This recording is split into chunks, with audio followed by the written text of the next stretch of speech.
Araw-araw, pumapasok sa paaralan ang mga kabataan para matuto.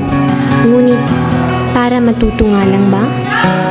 Ang kakulangan ng otoridad sa paaralan sa mga pumapasok na estudyante ay maaaring dahilan kung bakit may nangyayaring batayan sa loob ng paaralan. Ang paaralan na dapat maging tahanan ng pangarap, nagiging lugar ng takot dahil sa karahasan.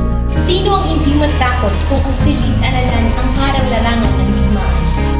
Dito nagmumula ang mga sugat na hindi lamang sa katawan, kundi sa puso't isipan ng kabataan. Isang maling desisyon magdudulot ng sugat na hindi maghihilom. Huwag nating hayaang ang paaralan ay magiging libingan ng pangarap. Dapat itong ligtas na kanlungan para sa lahat. Kaya't dapat magkaisa at magtulungan at respetuhin ang bawat isa upang mawakasan ang karahasang nangyayari sa paaralan.